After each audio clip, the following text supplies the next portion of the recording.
Сәлеметсіздер ме оқушылар? Бүгін біз сіздермен 7 сынып алгебрасының 2-ші тоқсанға арналған БЖБ-ның 2-ші нұсқасын талдайтын боламыз. Бірінші есебі: графиктері өзара параллель болатын функцияларды тауып жауабын түсіндіріңіздер дейді. Егер екі теңдеудің коэффициенттері бірдей болатын болса, ол екі түзу параллель болады. Енді коэффициенттеріне қарайық. 0,5 дейді бірінші теңдеуде, екіншісінде 2-ден 1, яғни бөлшек түрінде берілген. Ондық бөлшек айналдырсақ 0,5 x болады. Қосылған 8, екі теңдеуіміз бірдей болады. Сонда бұның графигі бір ғана түзу болады. Параллель емес. Сонда бұл А нұсқасы сәйкес келмейді екен. Б-ға қарай коэффициенттері екі түрлі, ол бізде болмайды. В-ға қарайық. В-да 5x, екінші теңдеуінде 10 бөлінген 2x, ол деп отырғанымыз 5x кетен.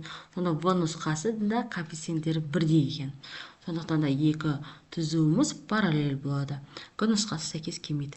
Келесі екінші есебімізде y-тен x квадрат функциясының графигін табыңыз. Яғни x квадрат болса, ол бізде парабола. Парабола бізде бірінші нұсқада бейнеленген екен. Келесі үшінші есебіміз: берілген функциялардың графиктерін табыңыздар дейді.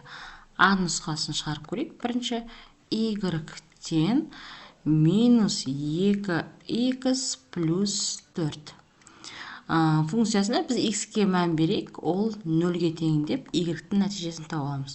Сонда y-тен минус 2 көбейтілген 0 қосылған 4. Сонда 0 болады, оған 4-ті қосатынымызда 4-ге тең. Сонда x-іміз 0-ге тең, y-іміз 4-ге тең. Енді графигімізді көрейік. Осыған сәйкес келетін график қайсы екен? X-іміз 0-ге, y-іміз 4-ге тең екен.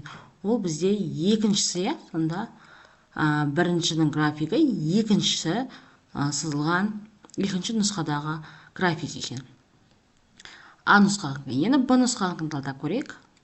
Б нұсқасы y-тен 3x минус 3. X-ке 0 берейік. Сонда y-тің нәтижесі бізде 3 көбейтілген 0 азайтылған 3 тең болады минус 3-ке. Сонда x-іміз 0-ге тең болады, y-іміз минус 3-ке тең болады. Енді осының графигін іздеп көрейік. X-іміз 0-ге тең, y-іміз минус 3-ке тең болады. Б нұсқасы бізде төртіншісіне сәйкес келеді. Бізде Б екен. Келесі В-ны талдаймыз.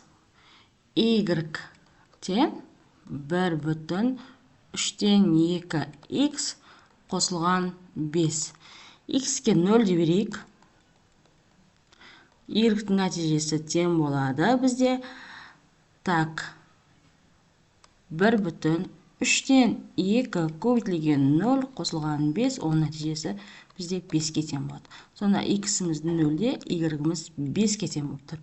Бұл деп отқанымыз сәйкес келеді бірінші графикке. Сонда бұл В болады екен. Келесі Г нұсқасын шығарып көрейік. y-тен 0,75 x қосылған 3. x тең 0-ге дейміз, яғни x-ке 0 беріп көрейік. 0,75 көбейтілген 0 қосылған 3. Бұл бізде 0, 3-ке тең, бұл дегеніміз y екен.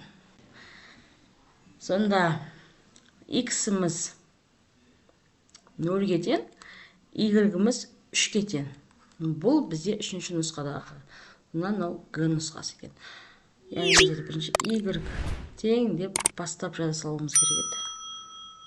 Мына